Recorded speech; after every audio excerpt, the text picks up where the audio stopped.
Speaker McCarthy has announced that he just doesn't have the support in the House for that overspending bill that's being pushed by the Senate. But we're hearing there's a group of so-called moderate Republicans essentially blackmailing Mr. McCarthy into adopting another continuing resolution and more dangerous spending. They are threatening to sign a discharge petition, effectively turning control of the House of Representatives back over to Democrats. What should the consequences be for those in the Republican Party who would betray their oath and their voters like this? Well, first of all, Chris, let's hope that doesn't happen. I know we've been working with conservatives in the House. What they've been suggesting is, pass a CR, but attached to it, for example, defunding Department of Homeland Security's dispersing operation. In other words, put some border security there, because right now that is, I think, what most Americans take a look at is a complete disaster on the border. In other words, get something for a CR. But again, also understand, a CR is just a symptom of the overall problem, the very well-honed process of mortgaging our children's future. And that's done by the Uniparty. It's done by leadership in both sides. One of the things I suggested is a pretty simple bill, Preventing Government Shutdown Act, that would prevent not only this shutdown, but all future shutdowns and enact some discipline. It'd make Congress stay here until we actually pass the appropriation bills. We need to start much sooner in the process, let's say May, June, July, bring up each individual appropriation bill so they can be scrutinized. Now, that's not a panacea. It's not going to fix the problem, but it's a start at restoring some function to Congress and some needed oversight and scrutiny of these massive spending bills in these departments that we can start defunding things like the wokeism, start defunding like I say, the dispersing of millions of illegal immigrants across this country because Joe Biden opened up the border.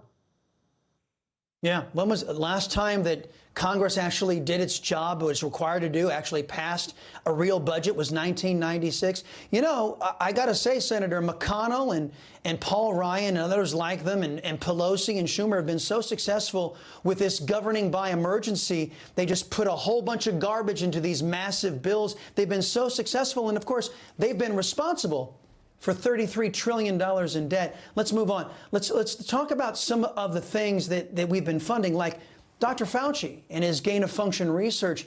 This week we learned that Dr. Fauci was working for the U.S. government, raised safety concerns. Actually, not Fauci, but some other doctors raised safety concerns about the Wuhan Institute of Virology in 2017. Now, this comes amid a bombshell report detailing from the COVID subcommittee, revealing that Dr. Fauci was escorted into CIA headquarters, Senator, without a record of his entry and participated in what we're told, trying to influence that agency's review.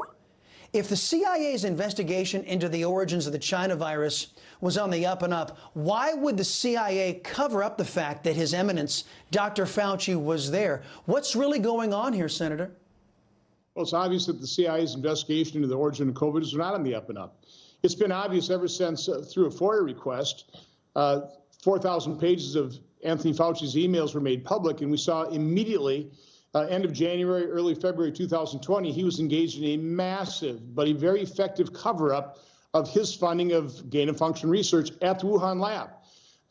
He was able to, through that proximal origin paper that he arm-twisted people that are dependent on him for grants to write, and then start accusing anybody who just suggested that it might have been a leak from a lab as a bunch of conspiracy theorists. But let's face it, the CIA is probably the one government agency that probably knows more about this than anybody. They are obviously aware of things like, biothreat research, that type of thing.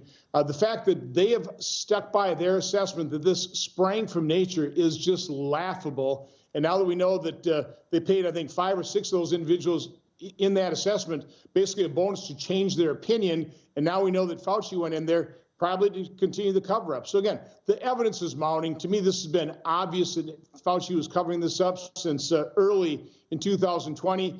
The problem we have, Chris, is what you talked about early in the segment. We have a complicit and corrupt media that is so highly biased. They're advocates for the left. They're going to continue to cover up, and they're very effective at covering up for the Democrats. Very true, and it could cost us dearly. In the meantime, Senator, House investigators are also revealing that Hunter Biden received 2 wires totaling $250K from Beijing that listed Joe Biden's Delaware home address, the same address where he stored all of those, stolen classified documents. As a reminder, here's what Biden said about the money from China just a few months after these wires came through. Listen. My son has not made money in terms of this thing about, what are you talking about, China. I have not had, the only guy who made money from China is this guy. He's the only one. Just a short time ago, the House Ways and Means Committee senator also unveiling an email from Delaware Assistant U.S. Attorney Leslie Wolf showing that she blocked agents from investigating Joe Biden as part of a FARA probe. Reminder, Bill Barr was in charge of the DOJ at the time this all went down. Senator, as a conservative, can you tell me why those in the GOP, like many of your colleagues in the Senate there, are unwilling to support stopping the entire Democrat agenda from a party led by a man whose scope of wrongdoing is growing exponentially by the day? Well, again, we do have a problem of the uniparty here in Washington, D.C. What I think is interesting about that clip you showed from President Biden, then a candidate Biden, that was about a month after Senator Grassley and I released our report based on SARS that showed millions of dollars transferred from China. So he knew about that. He lied about it then. He continues to lie about things. Why do people lie? To cover things up. It has been so obvious that Biden Inc. is a corrupt criminal organization.